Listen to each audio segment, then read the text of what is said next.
Sir, how do you know that the person you are with is the right person for you? How to overcome laziness and stop procrastinating. Despite being surrounded by so many people, we still lack that feeling of belonging to somebody. How do you recommend today's youth to be focusing on building a true passion?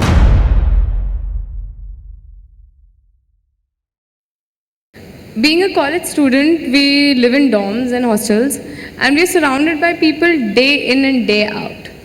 And with people comes opinions and ideas. So for instance, let's say I got up in the morning and I got ready for class and I'm about to leave, and one of my friends joins me and she casually comments that your hair doesn't look very good today, like what's wrong with it? So some of us are of the type that we'll rush back to our rooms and just fix it somehow. That might even mean that we're late for class. But let's say I didn't even do that. But that thing would keep going in my mind, like throughout. I would be in the class, but I'll be thinking about my hair. So it is others' opinions and ideas have a very deep effect, although it varies from person to person, the amount of effect it has. But how do we take the good out of it and still not lose our individuality and uniqueness in the process? Now, in this world, more money, probably 10 times or even 100 times more money is being spent on hair products than on the brain products. So it looks like a whole lot of people don't care what is inside, they only care what is outside. So, for those people who are in a certain state of their life where they need to intensely focus on something, very intensely, where they need undivided attention to achieve what they want to achieve, normally we shave their heads, you know, so that they don't have to stand in front of the mirror every day. See, I don't have to stand in front of the mirror, every day I look the same.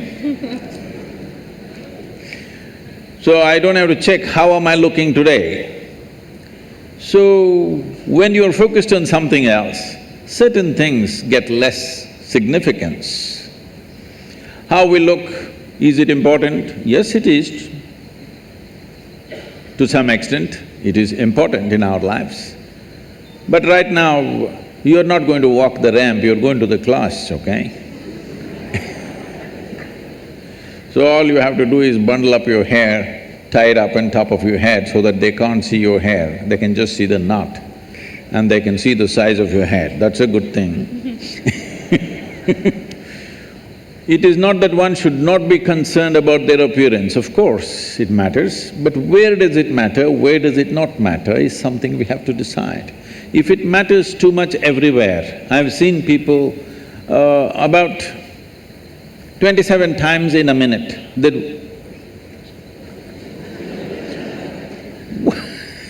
if you're adjusting your hair half the time in your life, what the hell are you going to do of any significance? I'm not saying you should not have hair, I'm not saying you should not keep it well, but if you are so concerned about your appearance, obviously you're a bit empty inside. There's some more stuff within you. You wouldn't be so concerned about your appearance. Taking care of our appearance to a certain extent is important. Well, if you're going into the films or you're a model or something, you have to take care of it much more, maybe. But for an engineer, if you're presentable, it's fine, huh? And so, it doesn't end at the appearances. It's about the general opinions of life and about ourselves. Let's say anything about us that they have, that people have, they somehow Whatever affect kind of us. opinions. Maybe behavioral traits, like somebody tells me, you speak very loudly, maybe. You speak very loudly all the time, why do you do that? Maybe, I mean, it hasn't happened with me, I'm just giving an example. So, how do we take… like, I was it's a about very to tell you your casual trousers are comment. torn, but I didn't tell you. There was a time when I lived in denims, nothing but denims, okay? Only Levi's. And because of motorcycling and all kinds of things, they would get torn. We had to get it from United States, otherwise they were locally not available in 60s. So we used to patch it up, but now people are tearing it up and then wearing it. So obviously the message is you don't care a hoot what other people think about you. Let that come into every aspect of your life, you don't really care what other people saying about it. That's the idea, isn't it? The idea of tearing up a new pant and walking is, you don't really care, but that's not the truth with a whole lot of people. How is it torn? Your pant is torn better than mine. So we've gotten into this mess essentially because we have not delved into what this is. There is no profound experience of yourself. Who you are is a bundle of opinions that other people have given. If 10 people say you're good, you will become very good. It's like this. You went outside, somebody told you, oh, you are the most wonderful person on this planet. Then you are floating on cloud number what? 9. Only 9, huh? In Tamil Nadu, we do 11. So you're floating on cloud number whatever, and you came home, they told you who you really are, and suddenly it'll crash the cloud. Floating on a cloud is not a wise thing, you're bound to crash, isn't it? Hello? Floating on a cloud is not a safe thing to do, you are bound to crash. So, whatever this floating on cloud number whatever is not a good thing because somebody blows you up. I must tell you this. If you have to settle this within yourself, one important thing is, this happened to me in a certain way. My daughter started traveling with me when she was 3.5 months old alone. So I'm driving my little Maruti all over the country, this is the time when I'm building Asia Foundation, and my right leg is always heavy. So I keep one hand on this little baby and drive full on the highways going from town to town, various programs and stuff. So she grew up in many people's homes, every week she's a new home. I made one rule to all of them, never teach the girl anything. You're not going to teach her ABC, you're not going to teach her 1, 2, 3, you're not going to teach her Mary had a little lamb, because I don't care whether Mary had a lamb or not. Nobody teach her anything. So, because nobody is teaching her anything, she's all eyes and ears. By the time she's 18 months, she's speaking 3 languages very fluently. Nobody taught her anything. I said, no rhymes, no 1, 2, 3, no ABC, nothing. She grew up like this and I wouldn't have sent her to school, but my schedules were crazy, plus no company of that age group around, she's the only girl. So I put her into school. When she was around 12, one day she came home little disturbed because of what happened at the school. And she said, you're teaching so many things to everybody, you're not teaching me anything. I said, well, I am not known to do these things unsolicited. Now that you've come, we could try something. I said, see, this is all you need to know. You never look down on anybody, nor do you ever look up at anybody. Then she looked at me like this, what about you, kind of thing. I said, see, if you look up to me, you will miss me completely. If you look up to me, what will you do? You will take my picture and nail it into the wall. You will miss who I am. The value of who I am will be completely missed if you look up to me. You have to just look at me for what I am, for everything that I do, not look up to me. If you look up to me, you know, nailing is all that'll happen. So this is a simple thing, never look down on anybody, never look up to anybody. As simple as it sounds, this means you have no judgment in your head as to what is good, what is bad, what is high, what is low, what is virtue, what is sin. You're willing to look at life just for what it is. If you see life simply for what it is, you will effortlessly navigate through life. All these things will not even be an issue in your life. So now I have a very trending question that everyone wants your perspective on. Sir, how do you know that the person you are with is the right person for you? Whoa, popular, huh? I'll tell you a joke. Can I tell you a joke? Sure. Because you're in the clothing. That is why I'm said like this. That is why I'm said like this. It's good you asked the question before the event. It once happened. Shankaran Pillai was at the family dinner. And when everybody settled down for dinner, he stood up at the table and announced, "I am going to marry Lucy, who's just across the street." I hope that's not the name. No, it is. Then the father said, "What? You going to marry Lucy? She has nothing. She's like a tramp. You're going to marry that Lucy?" Mother said, "What? You're going to marry that Lucy? She has no inheritance, she has no family." The uncles always pitch in these kind of matters, you know. Uncle said, "What? You're going to marry that Lucy? Have you seen her hair? It looks fake." The aunt, "What? You're going to marry Lucy? She's always painted. You're going to marry that painted woman?" The little boy, the nephew, can't be left out. He said, "You're going to marry Lucy, she doesn't even know what is cricket. How can you marry her?" Shankaran Pillai stood his ground and said, "Yes, I'm going to marry Lucy." Everybody asked in one voice, "Why?" He said, "Because she has no family." There are no many opinions to battle with. So, who is the right person? I don't want to take away all the romance from your life. But let me tell you this, there is no right person on this planet. If you put your heart into something, something may become wonderful. Is it the right thing? There's no right thing. Nobody ever found the right person anywhere, okay? If you get into that kind of unrealistic mindset, "I have found the right person," oh, you will be soon disappointed. You must understand, there is no right person. First thing is to see whether I am the right person. Yes, am I the right person? Instead of seeing, is this the right person? Am I the right person, first of all? And there are no right people on this planet.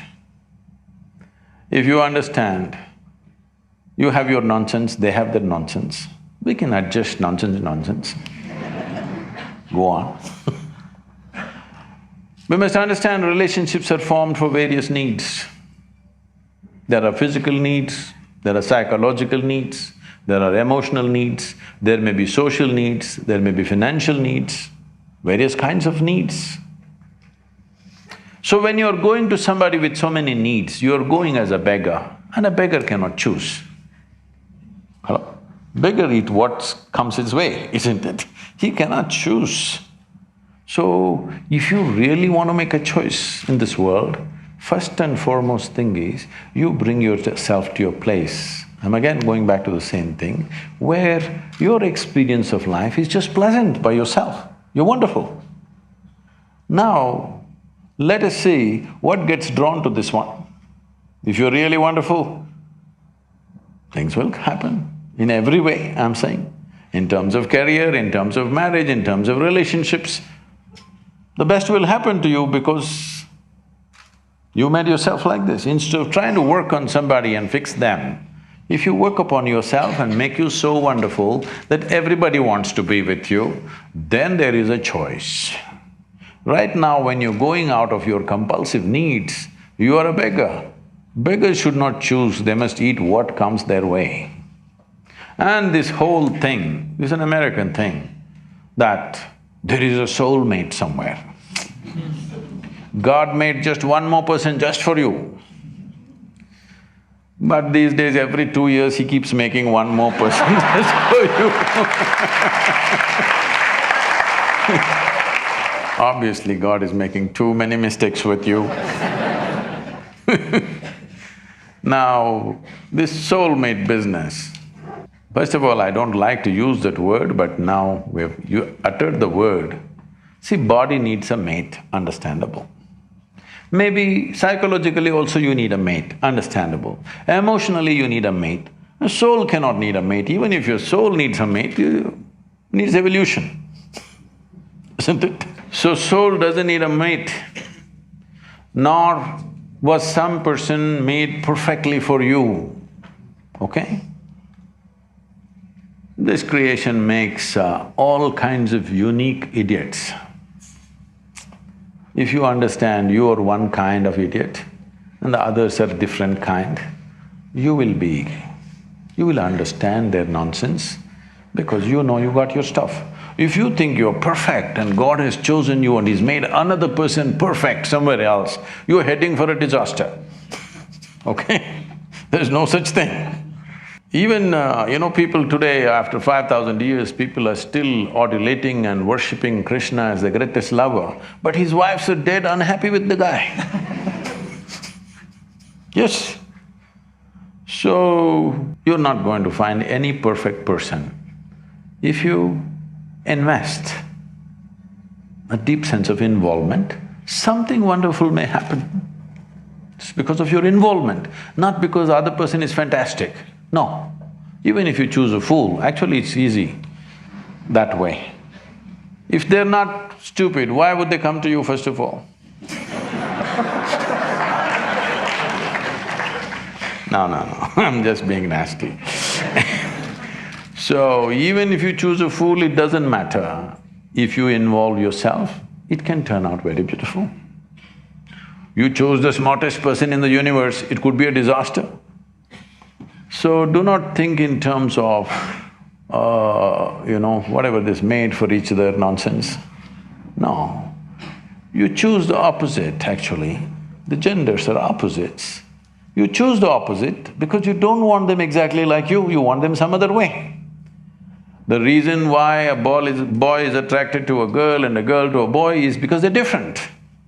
But after some time, after a little bit of time, you slowly start expecting they're just like you.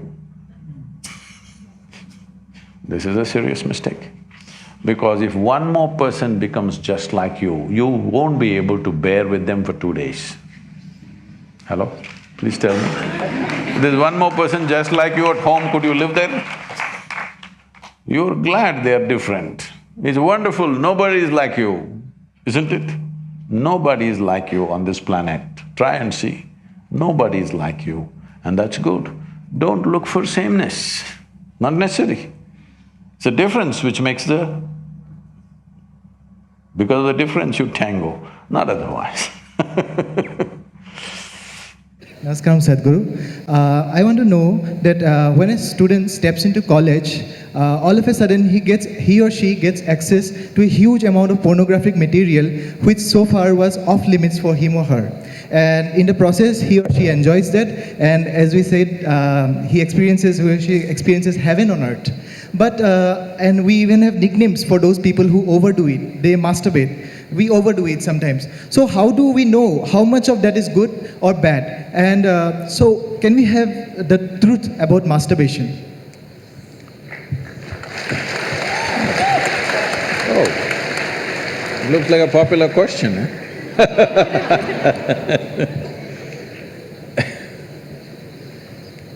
See, we have a biology, we cannot put it under the carpet, it's there.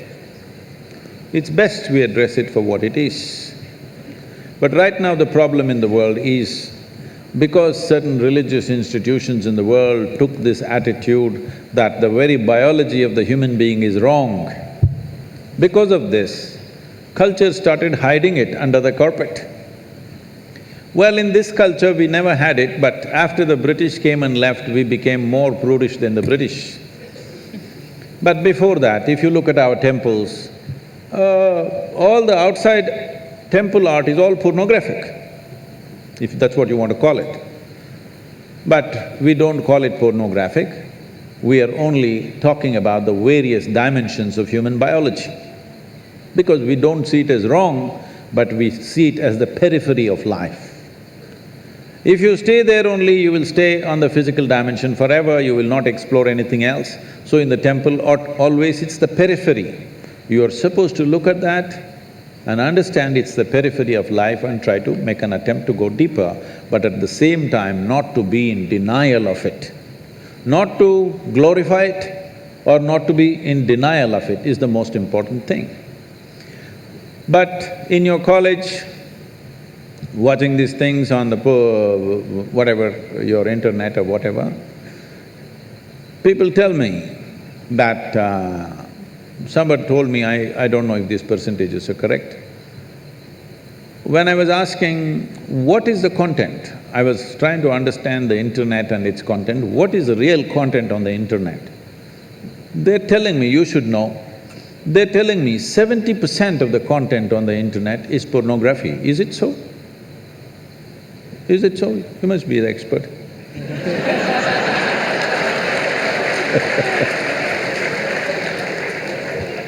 Is somebody doing PhD on it?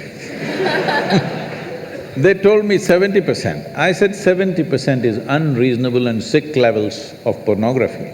If it occupies a small percentage, it's okay. 70% of a technological platform which could do millions of things, unfortunately is pornographic. Just biology of life. It's very unfortunate because once you come as a human being, your biology is not the front end of your life. It is one part of your life.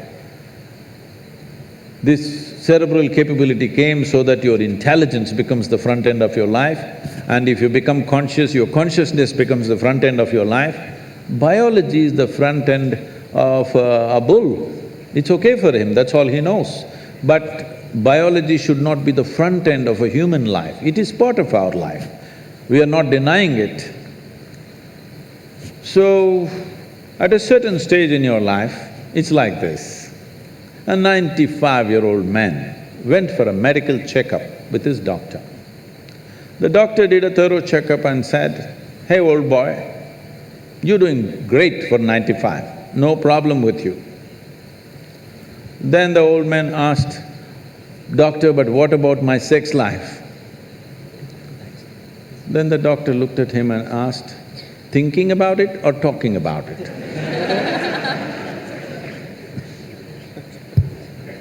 So at different stages of life, there are some times you only think about it and talk about it, there are some times you indulge in it. These are passing phases of life. How much of it is needed for you, you are the best judge. But at the same time, you came here not to explore your biology. At least you should have gone to MSc in biology. You shouldn't be wasting your time in a technological institute exploring biology. Does it mean to say you don't have biology, you don't have biological needs? You have, it's fine, but it must be on the periphery. It should not become the core of your life because it will reduce you in the sense a creature which was purely biological evolved into a place which has an intelligence of its own beyond its biology.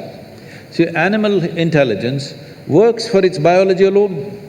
How to get its food, how to get its mate, this is all its entire life is. If human intelligence also functions like that, you are bellying the evolutionary process. You are seeing how to go back, take the evolutionary process backward, not necessary. This does not mean you do not have a body, body has its needs, as there is physical hunger, so there is sexuality. You have to address it in some way, but to what extent is your choice, but definitely it should not be the front end of your life because you're rolling back evolutionary scheme of putting your intelligence and consciousness in the front. Instead of that, you're putting your biology in the front. How to overcome laziness and stop procrastinating by Girish Nathan. Oh.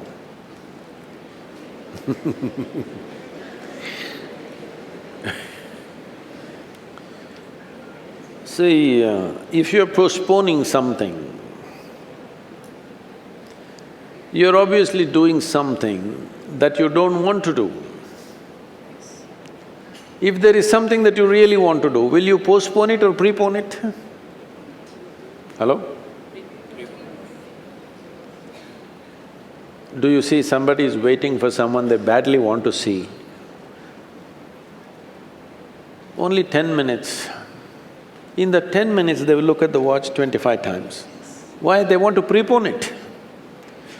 You're doing something that you don't want to do, so you want to postpone it.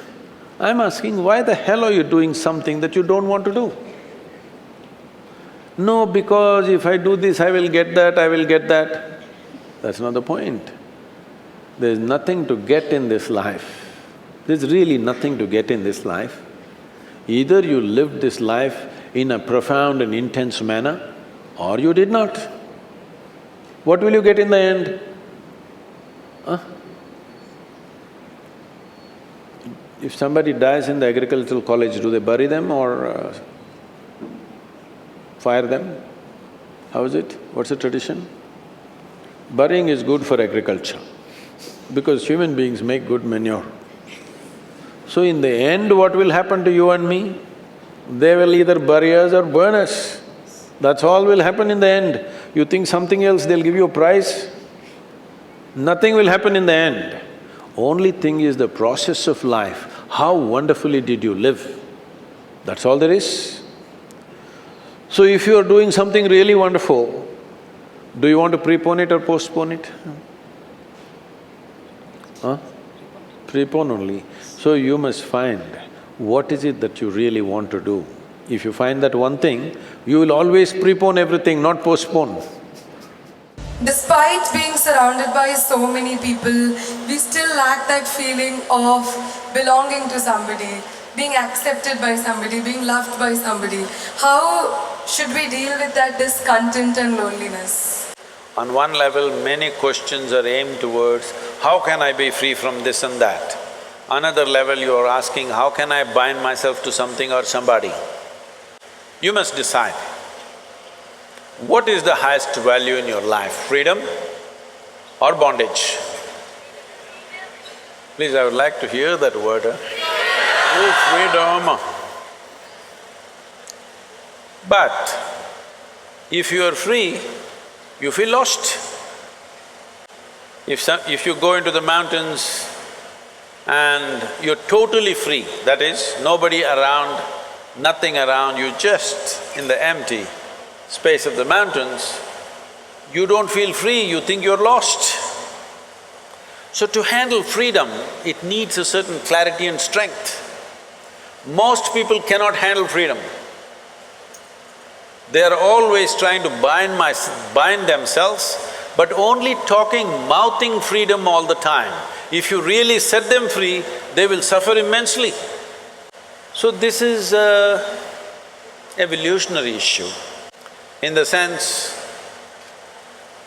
human beings are right now like this. A caged bird, if you keep a bird caged for a long period of time and then one day you took off the door of the cage, still the bird won't fly. From inside it'll protest that it's not free, but it'll not fly. Human condition is just that. For all other creatures, nature has drawn two lines within which they have to live and die, and that's what they do. But only for human beings, there's only bottom line, there's no top line, and that's what they're suffering. If their life was also fixed, like every other creature's life, they wouldn't be stressed, they wouldn't be anxious, they wouldn't be struggling how to handle their own intelligence. And that is what you're seeking unknowingly.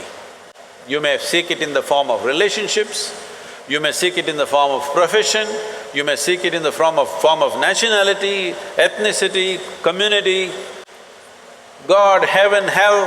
All you're trying to do is draw an artificial line which does not exist. Because freedom needs courage. Freedom needs a certain madness. If you're very sane, you cannot be free because you will go between the two lines of logic. To be free, it takes a lot of strength. That if you… First of all, what needs to happen if you want to be free is do you understand that all human experience has a chemical basis to it? Hello? What you call as joy is one kind of chemistry, misery is another kind of chemistry, stress is one kind of chemistry, anxiety another kind of chemistry, agony one kind of chemistry, ecstasy another kind of chemistry. At least ecstasy, you know it's another kind of chemistry. I hear. So, your experience of life has a chemical basis to it. This is the most superficial way of looking at it. There are other dimensions to it, but for your understanding. Or in other words, what you call as myself right now, you're a chemical soup. The question is only, are you a great soup or a lousy soup? Yes or no? Right now, if you have a chemistry of blissfulness, if you close your eyes, it's fantastic, if you open your eyes, it's fantastic, if somebody is here, it's fantastic, nobody is here, it's very fantastic. Yes or no? But you have a lousy chemistry. If you look at them, if they smile at you, it's nice, not fantastic. If they look at you like this, suddenly it's a problem. If these people are happening just the way you want, your chemistry is reasonably balanced. If they do something that you don't like, boom, it goes somewhere else. So essentially, you have not looked at this mechanism, what is the basis of this, how it functions, how I can make it function at its highest level. Right now, let's say you really blissed out like me. Do you care who is around, who is not around? If they're around, it's fantastic. They're gone, fantastic. Because your experience of life is no more determined by what you have and what you don't have, whether it's people or things or food or this or that, it is not determined by that. Once your way of being is not determined by anything outside of you, then there is no such thing as loneliness. But you will enjoy your aloneness because whether you like it or you don't like it, at this young age, it's a little difficult to understand this, whether you like it or you don't like it, within this body you're always alone, isn't it? Whether you do interaction or intercourse or whatever, still you're alone in this body, yes or no? Hello? If you don't learn how to handle this aloneness, you have not learned anything about life. This is the most beautiful thing.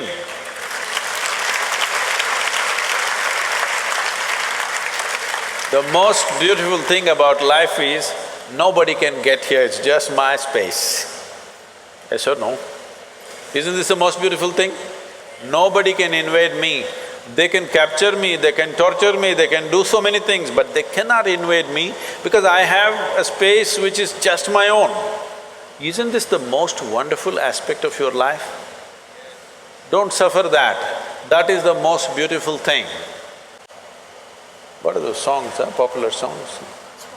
Pining for somebody. Without you, I cannot exist. Most of the songs are that way nowadays. Sing one song, no? Older ones, older I'm ones. horrible at singing. Huh? I'm horrible at singing. Just tell me the words, I will sing. I think… Say it on the microphone.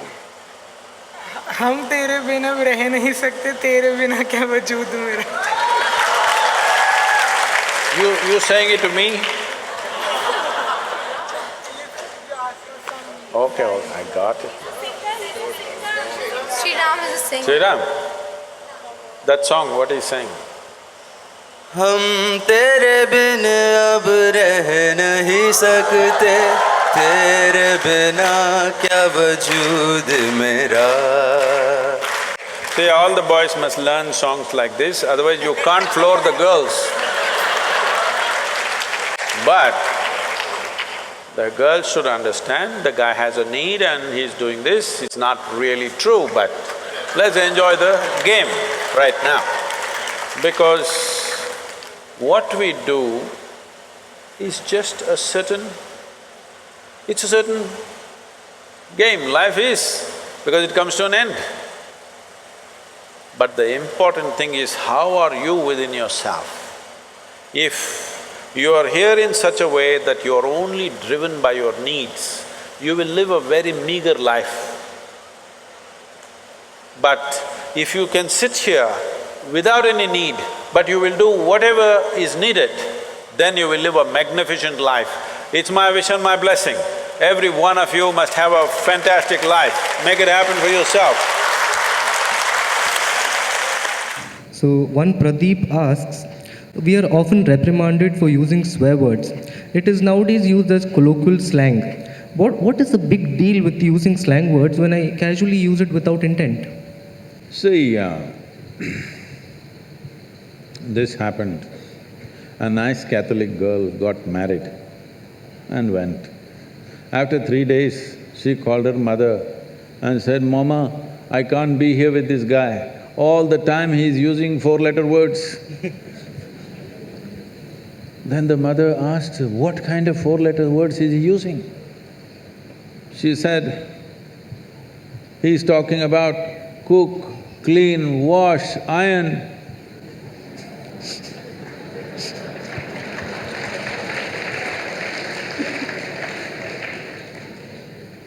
So, what is wrong in using words? Essentially, what you're calling as swear words is largely today, we have our own swear words which are very generic to our languages, and some are vulgar, some suggest certain intentions, some refer to our families, and and some are just simply poking fun at each other kind. But largely your swear words in English language that you use today are essentially picked up from America. It's either toilet or bedroom, okay? I must tell you this. This is way back, many years ago. A guest came from Australia. I'm talking about nearly 40 years ago. A guest came from Australia, and I'm supposed to take this person around in Mysore. You know, Mysore is a touristy place. You're from Bangalore, huh? It's a touristy place, there are many places to see, so I'm taking this person on my motorcycle. If I ride hard, I hear in my ears, shit. Then I think, what? If I brake, shit. They see something beautiful, shit. If the food is very spicy, oh shit. I was thinking, why this person whole day chanting shit like mantra?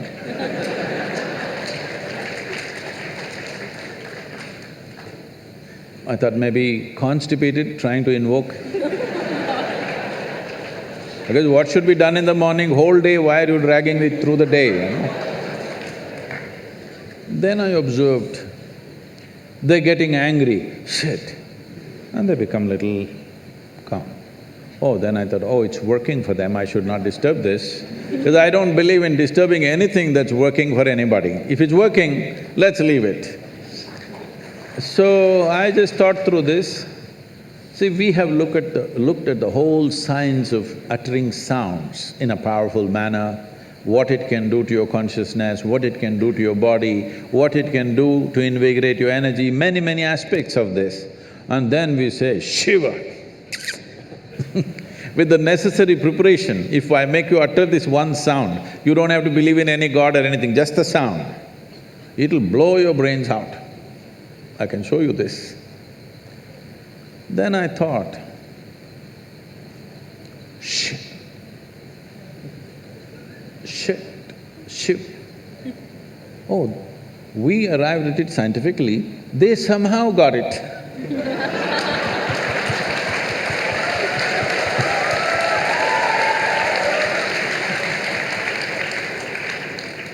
Even in Shiva, it is only Shi which is the powerful part, Va is a dampener, so that people don't blow up too much. It's like to balance.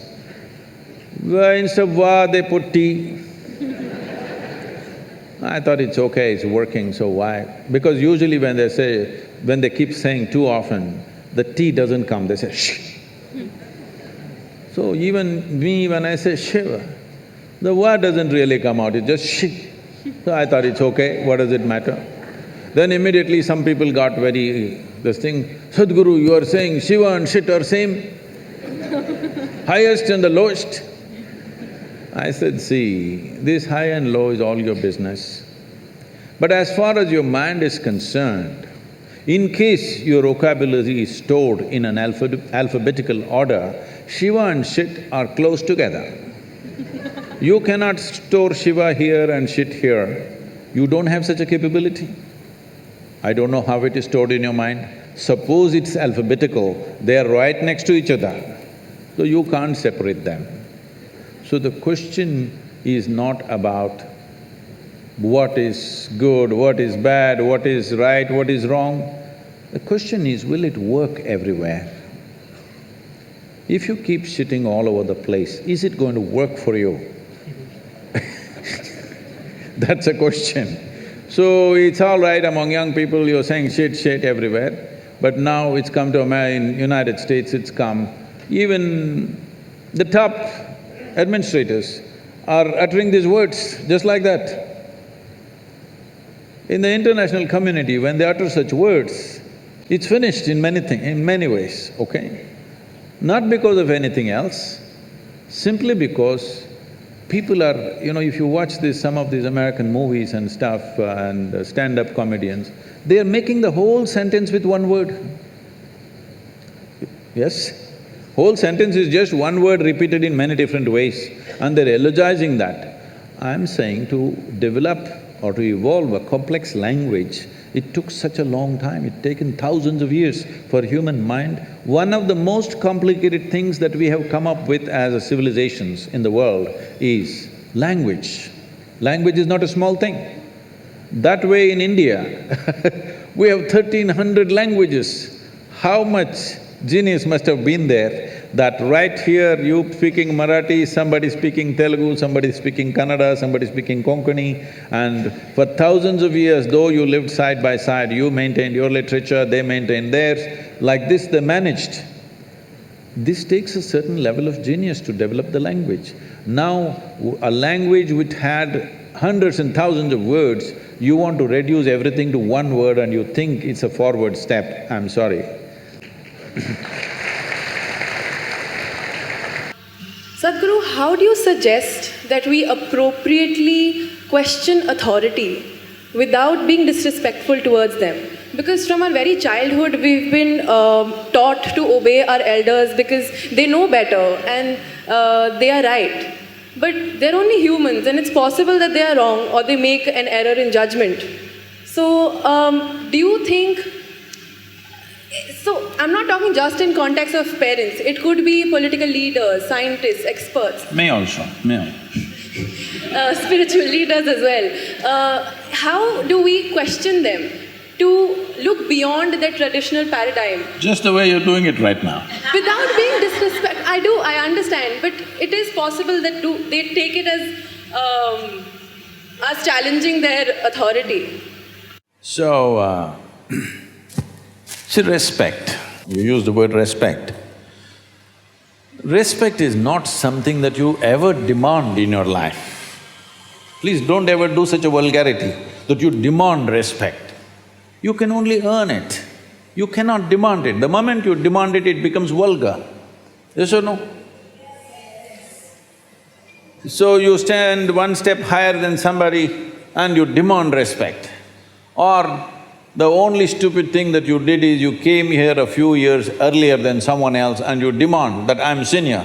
It must be happening in the college also. 1 year senior I am, you better respect me. Just 1 year ahead I joined the college and now I'm senior, okay? So, this is an unfortunate reality that's well established in the world, that in the name of religion, in the name of authority, in the name of parenthood, in many different ways, we have been trying to establish authority is the truth. No, authority is not the truth. Truth is the only authority. This is why, youth and truth. Truth is the only authority. Nothing else is the authority. So if I ask a question, somebody freaks. See, if you ask a question, somebody freaks because they don't know the answer. Suppose you go, sit in an examination and look at the question paper, you don't know a damn thing, don't you freak? Just like that they're freaking, why don't you understand? Hello? So they gave you a question paper, you have no clue, do you freak or no? So they are also freaking. So you must understand and be a little compassionate. When you ask a question, somebody freaks means obviously they don't have an answer. So you must be compassionate, considerate because they're your seniors. They came ahead of you, but they are no better than you, so they're freaking a bit. Please make way for them a little bit, what to do? They've grown a little bigger than you. But at the same time, there is no need for anybody to succumb to that. It's all right, there is no need to confront people. A question, first of all. See, a question is a tool. A question is a tool to dig little deeper, isn't it? Hello? But somebody is asking a question to prove a point, that's not good. So don't ask a question to your parents or to somebody else just to prove your point. No, ask a question because it's a genuine question. So people were asking me, Sadhguru, what kind of questions can we ask, what can we not ask? I said, even the dumbest question you have, if it means something to you, it means something to me. If it doesn't mean anything to you, don't ask such stupid things because it doesn't mean a damn thing to me either. But if it means something to you, maybe it's a stupid question, somebody thinks it's a stupid question, but it means something to your life, it means a lot to me. So, please make sure your questions are genuine, whether you ask a parent or a political leader or a spiritual leader, it doesn't matter who the hell you ask a question. When you ask a question, you must understand the purpose of asking a question is to expand yourself from what you know to enter a territory where you do not know something. That's the idea of asking a question.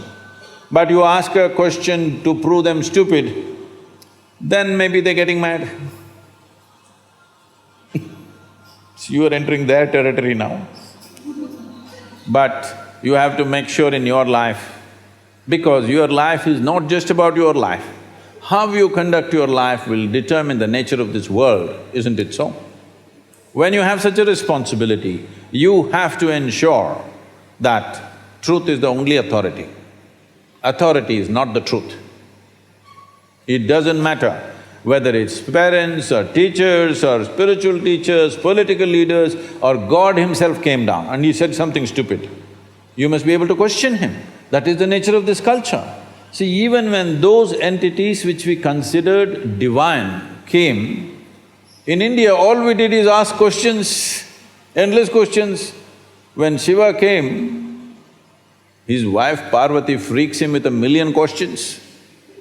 When Krishna came, Arjuna asked 1,000 questions, questions and questions and questions. I must tell you this. We were trekking in Tibet, a group of people, almost from 42 different countries. So an Indian man who settled in United States wanted to ask a question. I said, you can ask questions. Immediately he raised his hand and he stood up. He asked a question which lasted over 8 minutes and it was going on. I said, see, this is too long a question. Then I told the others, because they were all looking like this, because they're from different nations, they can't understand this question. I said, see, this is a very Indian question. Question inside a question, inside a question, inside a question, inside a question. Indians are experts in this because they have 15,000 years of culture, they've crafted questions like this. It doesn't matter Shiva comes, Krishna comes, they want to bowl a googly to him. That's the whole intent. So I said, this is an Indian question, and I tried to explain to them what is an Indian mind and why it asks such questions. So much of culture. Then one Chinese lady says, Sadhguru, I was working at the United Nations, even there only Indians ask questions. We never ask questions, only the Indians were asking questions all the time. I said, that is India. So, one of the questions that keeps popping up in everyone's mind is how do you define the clarity of purpose in your life? And that's something that you've probably been asked multiple times before, but this is something that we still struggle with. And we easily get influenced by people around us and get distracted from what we truly are passionate about. How do you recommend today's youth to be focusing on building true passion and also developing a clarity of purpose in life?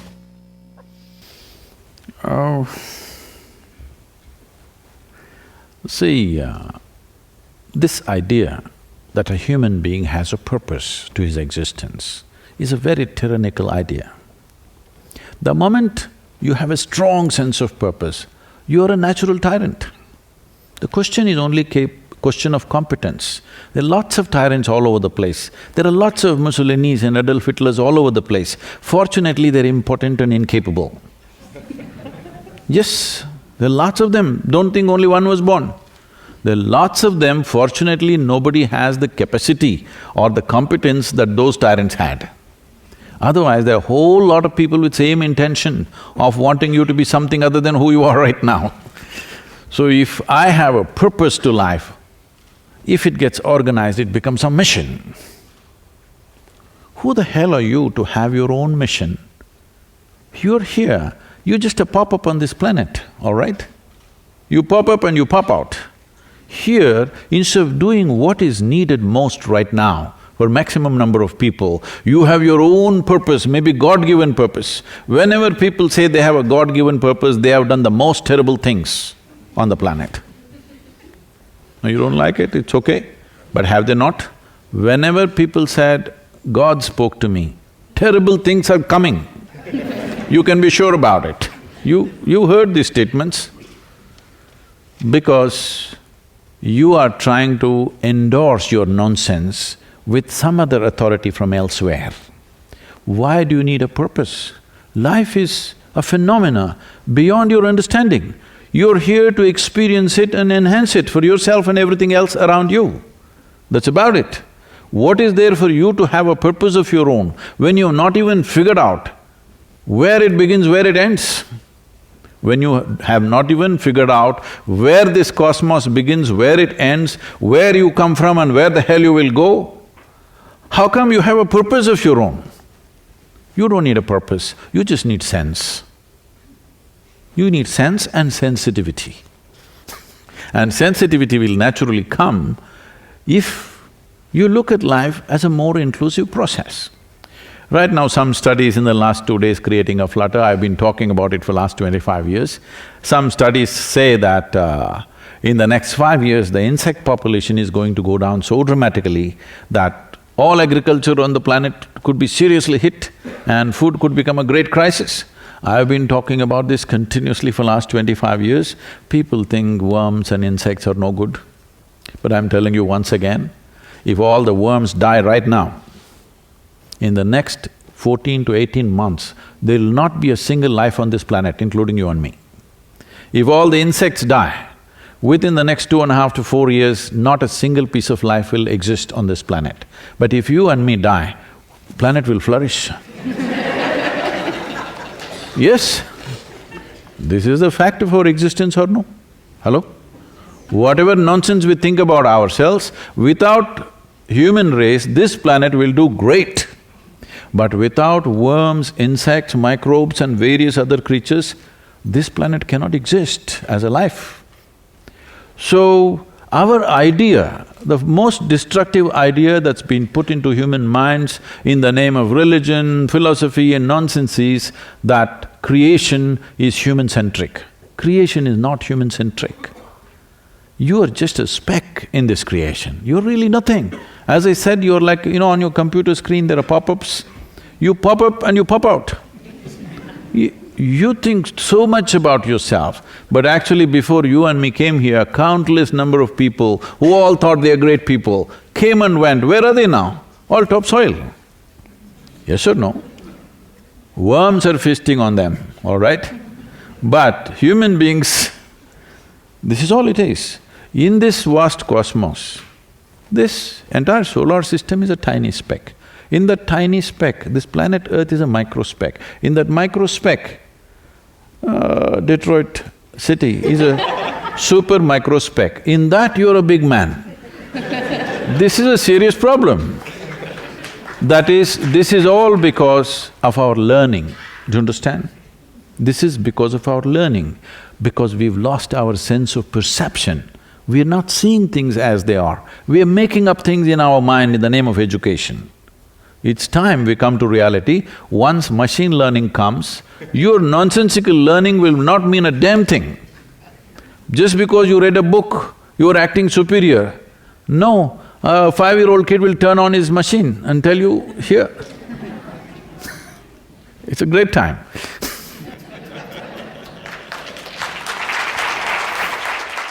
Hi, my name is Abhirami and I'm pursuing my first year in Bachelor's in Computer Science here at CG. So my question is, all of us here have been through more than 15 years of education, but I haven't found an application or use for many of the things I've learned. So why do I find some of the things I learned pointless?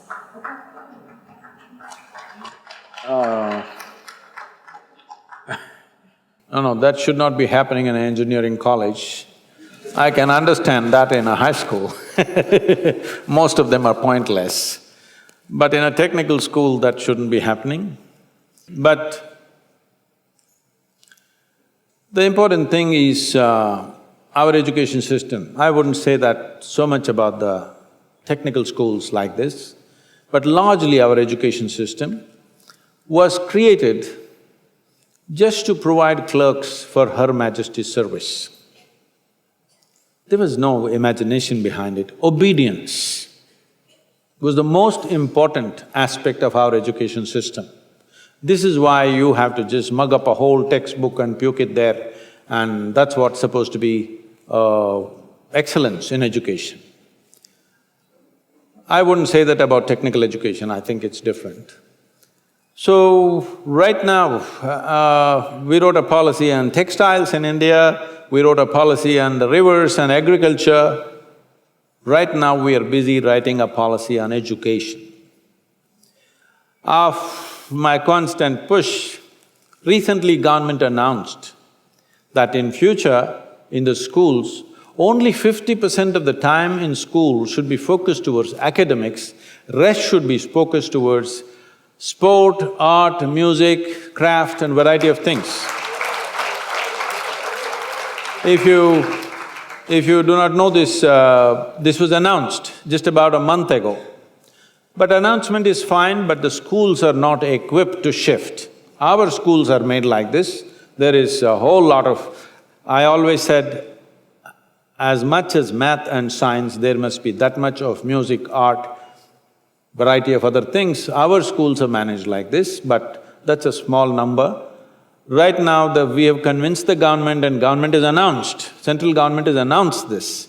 But to implement it on the ground, it's still far away because it needs infrastructure, it needs human infrastructure, it needs physical infrastructure, training and various things which are yet to happen in this country, it'll take time.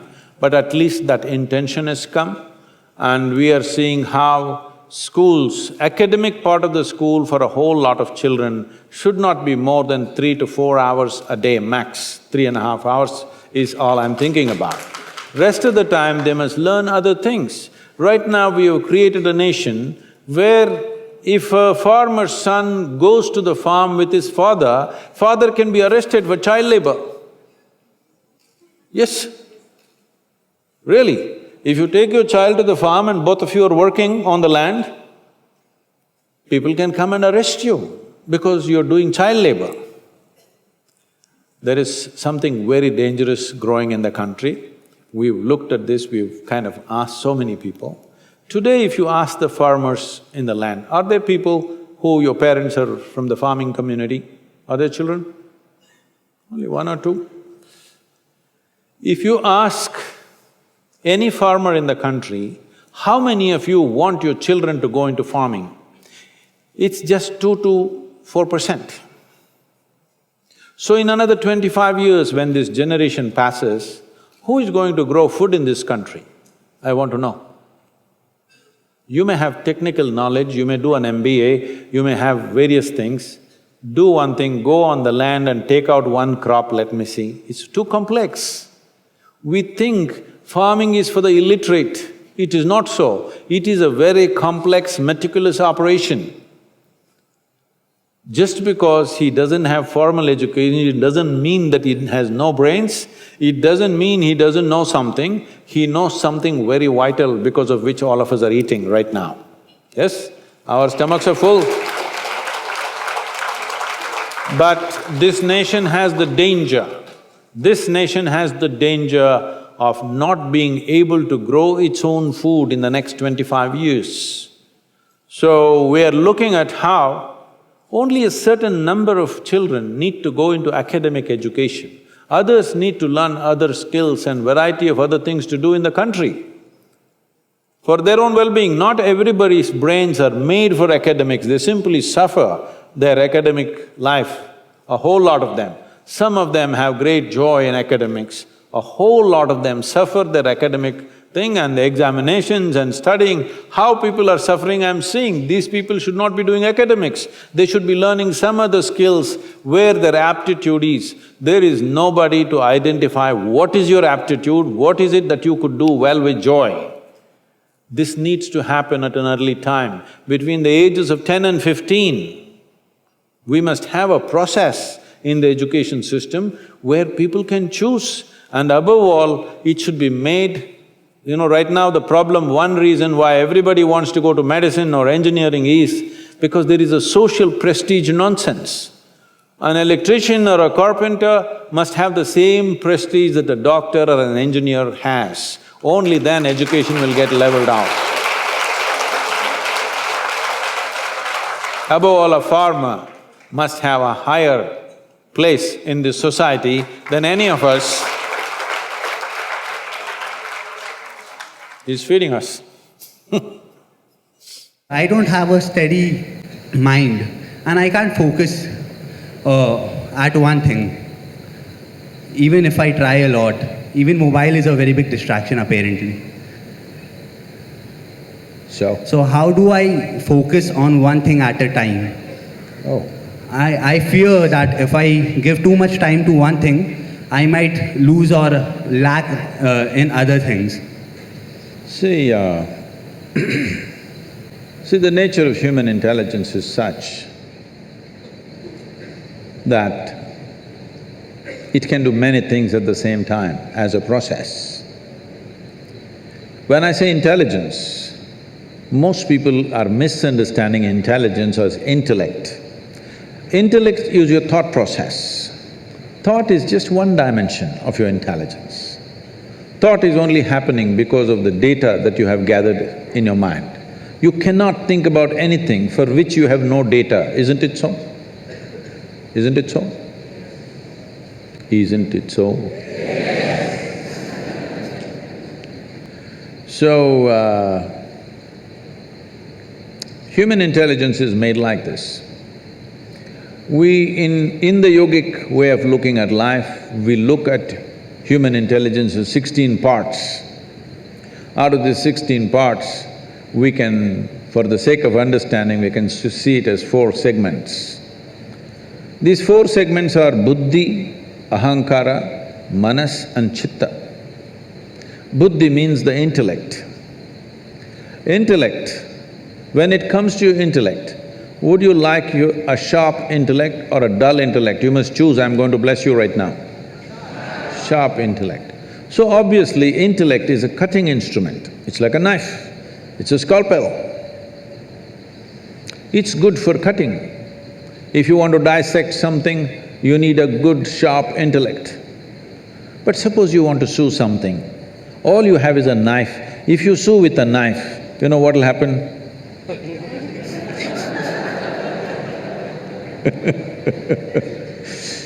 You will leave everything in tatters. But right now, this is the way we are going about because our education systems are focused just purely intellectual basis. This is a cutting instrument. If I want to really know you, shall I dissect you? Hello? I want to know you, so shall I dissect you? Well, some of you in your maybe pre-university studies, you dissected a frog and you were very excited how the heart was beating. The frog was not excited, believe me. It was looking at you, what's wrong with you? Yes or no? So, intellect is a certain instrument. It is a cutting instrument. It can be used for certain aspects of life. But unfortunately, we are using it all pervasive because other dimensions of intelligence have not even been touched. The next dimension of intelligence is called identity. The next dimension of the mind is called identity or the ahankara. Identity means, depending upon what you're identified with, that's how your intellect will function. This is a knife in the front, this will always try to protect what you're identified with. You say, I'm a woman, it'll try to protect your gender. You say, I'm an Indian, it'll try to protect your nationality. You say you're some religion, it'll try to protect that. Whatever is your identity, your intellect is always working to protect that identity. So how we establish this identity consciously is a very important part of education which we have completely ignored today, for which we are paying a huge price. In the traditional education, from 0 to 12 is balavastha, that means just to play, eat, sleep. So that the body and the brain should grow till they're 12 years of age, you should not try to teach anything, extract anything. From 12 to 24 is focused learning. This is called as brahmacharya, discipline of how to learn. Learn is not just learning other disciplines, but above all, learning about the nature of my own human mechanism, my intelligence, my different faculties, how they function, because if I don't understand this, I cannot really apply myself into anything. So, we always establish this, you might have heard of this, there is something called as aham brahmasmi at the age of 12. This is taught to a child before we initiate a child into education. First he must take a universal identity, that my identity is the larger universe. Maybe today I'm an Indian, maybe today I belong to this religion or that religion, maybe I belong to this caste, clan or whatever, but my larger identity is with the universe because education was seen as an empowerment. We don't want to empower you when your identity is narrow, because all the crime on the planet, all the corruption on the planet, all the horrendous things that people do to each other is only because of limited identity, isn't it? I can do it to you, but I can't do it to myself because this is me, isn't it? I can't do it to my own child, but I can do it to somebody else because this is mine and that is not mine. So before you are empowered with education, which is seen as a powerful tool for life, first thing is take a universal identity. Unfortunately, we've neglected. Because of this, today if you see, the cutting edge of technology and science always goes first for military use. Yes or no? So how to kill people, how to dominate somebody, how to destroy somebody, this is where our knowledge is going simply because we did not establish a universal identity before education came to people. So the third dimension of your mind is referred to as manas. Manas means it's a silo of memory. When I say memory, it's not just what you remember, your entire body is memory. There is evolutionary memory here, there is genetic memory here, there is karmic memory here, there is articulate and inarticulate levels of memory, conscious and unconscious levels of memory, various dimensions of memory. We identify 8 different forms of memory. Right now, you may not remember how your great-great-great-grandfather looked like 10 generations ago, but his nose is sitting on your face. Body remembers, yes or no? Body absolutely remembers everything. So this memory is the basis of your intellect. If we take away the memory or de-link the memory from your intellect will become without activity. This is one important dimension of yoga that we understood that if you want to continue the knife analogy, the intellect is like a knife. The hand that holds the knife is identity. Knife is useful or dangerous depending upon not on the knife's quality, but the hand which holds it, isn't it? If you're identified one way, this knife will poke you. If you're identified in a different way, this knife can save your life. So the same knife every day saves lives and sometimes takes lives, depending upon who holds it or which hand holds it. So we delink the manas with the intellect. Now, intellect simply there, without intention. So essentially, yoga means this, to build an intensity within you without intent. Right now, I want to become an engineer, I want to become rich, I want to make money, I want to be this, I want to be that. You become goal-oriented. This is the fundamental flaw in the education system. We become goal-oriented. Because we want to get there, we are doing all this. We are like circus monkeys. Circus monkeys are like this. You show a banana and say, you do all those tricks, I'll give you a banana. So it will do all the tricks, banana. No banana, you will simply sit there. So, once you become human, you should not behave like a circus monkey. It is not because of a carrot and stick that you're driving yourself, because you're seeing that what you're doing is of some consequence to you and to the world around you. That's why the action. So if you delink the knife and the hand and the silo of memory, then your intellect will shine with sharpness. It will not be rusted with memory, it will shine with sharpness. See, it's like this. There are some people who are when you go to restaurants, you will see, and maybe in some homes also, you ask them to cut a mango, they will use the same knife with which they've cut onion and they cut the mango and give you. You can't keep it in your mouth, the sweetness of the mango is gone. If the residual impact of whatever the knife has touched is there in it, slowly it will lose its purpose, isn't it? The same goes for your intellect.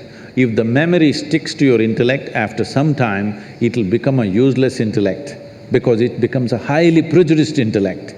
So, the entire yogic system is about this, to dissolve your identity and simply sit here so that your intellect will shine like a razor without any intent. Intensity without intent, if it comes into your intellect, you can do 25 things at the same time, just like that, okay? People keep asking me, Sadhguru, you have been busy the whole 6 months, not a day's break, then how did you write this poem? How did you think about this? How did you come up this plan? How did you design this one and that one? I have 12, 14 tracks running all the time, I just initiate and leave, they will run by themselves. See, when a computer is able to process something, if you feed and leave, it processes, isn't it? Isn't this a better computer than anything that you have ever used? Hello? Only problem is you did not read the user's manual for this one. You must read the user's manual. So just listening to videos is no good. We can teach you a simple practice. You start the practice of delinking the intellect from the memory at least for a few minutes a day, you will see your intellect becomes super competent.